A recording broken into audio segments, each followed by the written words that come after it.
Salam sejahtera, terima kasih karena bersama dengan saya di Nazilin Unity Channel. Baru-baru ini kita digemparkan dengan kes yang mana SPRM telah membersihkan satu agensi penguatkuasa yang ada di Malaysia, yaitu Immigration. SPRM telah membuat serbuan, tangkapan, penahanan dan pendedahan besar-besaran membabitkan immigration, khususnya di KLIA. Sehingga banyak rampasan, banyak duit yang telah pun dirampas, banyak cerita yang kita tak pernah tahu, banyak perkara yang ramai tak pernah tahu, pula terbongkar. Persoalannya, hanya immigration sahajakah yang mempunyai masalah rasuah, salah guna kuasa, penyelewengan dan perbuatan jahat yang lain itu? Hanya immigration sahajakah ada kes besar-besaran, kartel besar-besaran yang mahu menggunakan penyelewengan, salah guna kuasa, rasuah ini? Persoalan itu bakal akan terjawab tak lama lagi. Persoalan seterusnya, siapa pula yang akan dibersihkan SPRM selepas ini? Sebelum kita teruskan, sila tinggalkan komen Anda. Anda boleh tolong tulis dalam ruangan komen, agak-agaknya siapakah yang akan dibersihkan oleh SPRM lagi selepas ini? Adakah kementerian-kementerian lain? Adakah bahagian-bahagian agensi penguatkuasaan yang lain? Semuanya tidak ada yang mustahil. Dalam kerajaan pimpinan Anwar Ibrahim Anwar, Kerajaan Madani Perpaduan ini, Anwar telah pun isytiharkan perang rasuah, perang habis-habisan. Tak kiralah di mana agensinya, kalau dah ada laporan, tetap akan diserbu. Baru-baru ini, ada seorang ahli parlimen bebas daripada kudat, telah pun membongkar satu perkara yang mengejutkan seluruh Malaysia. Anda boleh mencari rakaman di TikTok, mencari pendedahan daripada Datuk Verdon Bahanda, ahli parlimen kudat, yang telah menggemparkan kawasan Kudat dan juga Sabah, melibatkan pendedahan yang tak pernah orang tahu. Beraninya ahli parlimen kudat ini. Walaupun beliau ahli parlimen bebas, tapi beliau kini adalah antara ahli parlimen yang ada di Sabah yang paling disanjung, paling ditakuti dan paling disukai. Dan ramai orang kata, kalau Datuk Verdon Bahanda dilantik sebagai Ketua Menteri Sabah, ramai yang menyokong kerana beliau terkenal dengan keberanian dan juga kelantangan beliau membantu rakyat yang ada di kawasan beliau, juga yang ada di Sabah. Ramai yang mengaitkan pendedahan itu luar biasa. Anda carilah nanti, type saja Datuk Verdon Bahanda. Ahli parlimen P163, kalau saya tak silap, 168 atau 163 kudat. Anda boleh cari apa yang beliau dedahkan kemarin di Dewan Rakyat. Persoalan sekarang ini, siapa pula yang akan dibersihkan SPRM selepas ini? Anda boleh tinggalkan dalam ruangan komen siapa yang Anda mahu, yang kamu mahu supaya SPRM serbu dan SPRM bersihkan pula selepas ini, selepas pihak immigration telah pun dibersihkan besar-besaran oleh SPRM. Harapkan pagar makan padi. Itu yang dapat digambarkan terhadap tindakan tali barut terdiri daripada beberapa pegawai dan anggota yang telah mencemarkan susu sebelanga dalam Jabatan Immigration Malaysia. Pendedahan secara eksklusif kenyataan Ketua Pesuruhjaya SPRM Tan Sri Azam Baki menerusi dokumentari bertajuk Tali Barut yang disiarkan dalam segmen Extra 360 di saluran YouTube Sinar Harian pada Isnin malam membuktikan integriti mereka yang terlibat terhapus setelah menjadi hamba kepada wang ringgit. Semua itu diceritakan selepas SPRM pada 18 September lalu menahan 49 pegawai JIM dan seorang sarjan polis wanita, 2 ejen serta 8 keldai akaun kerana disyaki bersekongkol dengan sindiket membawa masuk warga asing melalui operasi counter setting atau kaunter laluan khas di pintu masuk negara. Nilai rampasan wang ringgit pula bukan calang-calang, iaitu lebih RM500,000 ditemui di dalam bagasi milik seorang pegawai kanan wanita grade KP22 GIM di Pahang, dan hampir RM250,000 dijumpai di bawah katil bilik tidur pegawai immigration grade KP19 yang kini bertugas di Melaka. Jumlah keseluruhan sitaan termasuk barang kemas, kenderaan dan akaun bank adalah lebih RM3.6 juta. Sebenarnya 50 penjawat awam yang terlibat ini sudah mengetahui apa yang mereka lakukan itu merupakan satu tindakan yang mengkhianati negara. Tetapi seperti diperjelaskan, mereka ini sudah tidak dapat membezakan mana putih, mana hitam. Mereka hanya fikirkan keuntungan tetapi lupa tentang peribahasa.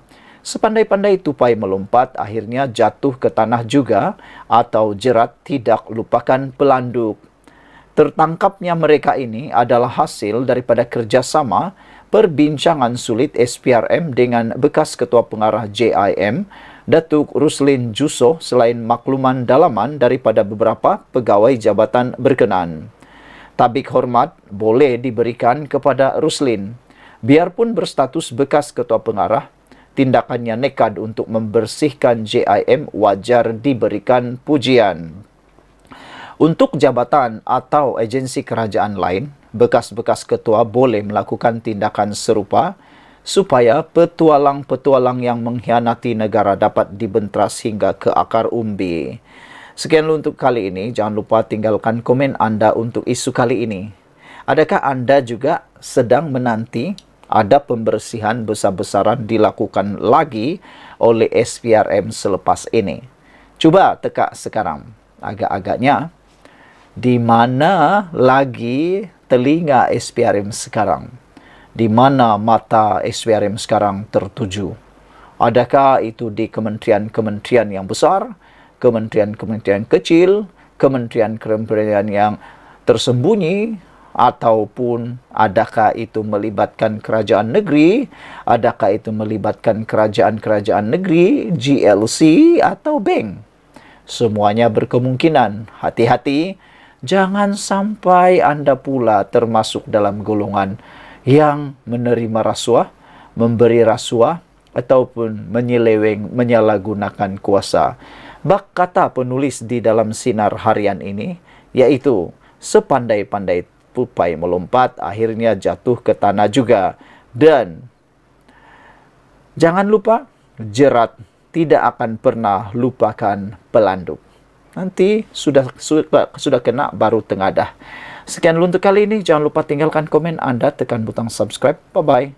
Salam sejahtera, terima kasih karena bersama dengan saya di Nazilin Unity Channel. Akhirnya kita ketahui ini pendakwaan sebenar terhadap GISBH. Selama ini menjadi spekulasi apakah kesalahan sebenar.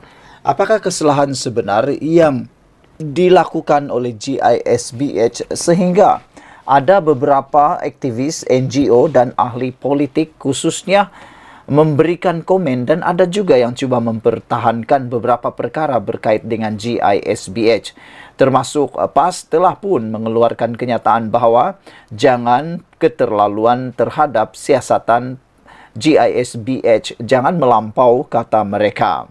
Hari ini, inilah sebabnya GISBH didakwa, dan ini pendakwaan mereka. Bukan calang-calang, memang luar biasa, ngeri dan menakutkan. Jadi ahli kumpulan jenayah terancam, ini tuduhan dihadapi CEO GISBH dan 21 individu. Wah, rupa-rupanya inilah pendakwaan yang telah dijatuhkan terhadap CEO GISBH dan 21 individu yang lain, yaitu menjadi ahli kumpulan jenayah terancam. Wow, ini bukan satu pendakwaan yang biasa-biasa. Ini satu pendakwaan yang memang luar biasa, menakutkan, dan boleh kata ngerinya luar biasa. Didakwa di Mahkamah Session Selayang, Selangor atas tuduhan menjadi ahli kumpulan jenayah terancam. Itu pertuduhan dihadapi Ketua Pegawai Eksekutif Global Equine Services and Businesses Holding GISBH Datuk Nasiruddin Muhammad Ali bersama 21 yang lain hari ini. Kesemua mereka terbabit didakwa melakukan kesalahan itu mengikut Akta Kesalahan Keselamatan Langkah-Langkah Khas 2012 atau SOSMA. Semua tertuduh menjawab memahami pertuduhan yang dibaca jurubahasa mahkamah di hadapan Hakim Lailatul Zuraidah Harun alias Harun. Namun, tiada pengakuan direkodkan kerana kes membabitkan Akta SOSMA adalah dalam bidang kuasa Mahkamah Tinggi.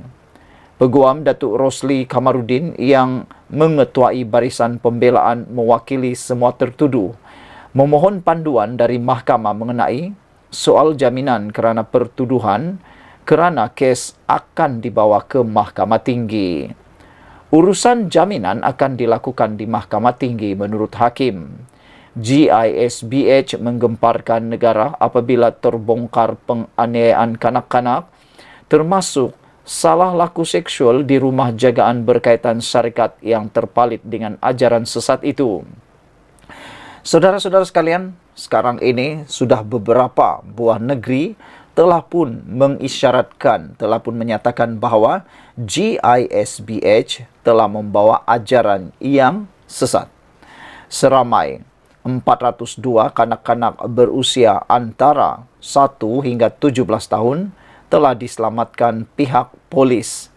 Mereka terbabit dipercayai dieksploitasi di rumah 20 rumah kebajikan di Selangor dan Negeri Sembilan dalam Ops Global pada 10 September lalu. Saudara-saudara sekalian, ini memang menggemparkan seluruh Malaysia. Bayangkan pertuduhan yang dijatuhkan terhadap CEO dan 21 individu GISBH ini rupa-rupanya bukan pendakwaan yang biasa-biasa.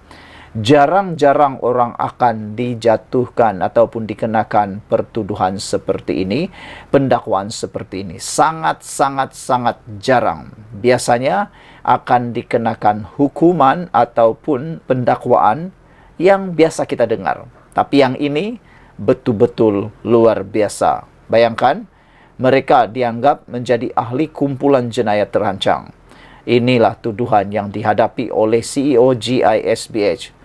Semoga dengan pendedahan dan juga dengan pendakwaan ini, ramai orang mula terbuka dan pendedahan demi pendedahan, pembuktian demi pembuktian, pencerahan demi pencerahan akan membuatkan kita lebih memahami siapa itu GISBH yang sebenarnya. Sekian dulu untuk kali ini. Jangan lupa tinggalkan komen anda, tekan butang subscribe. Bye-bye.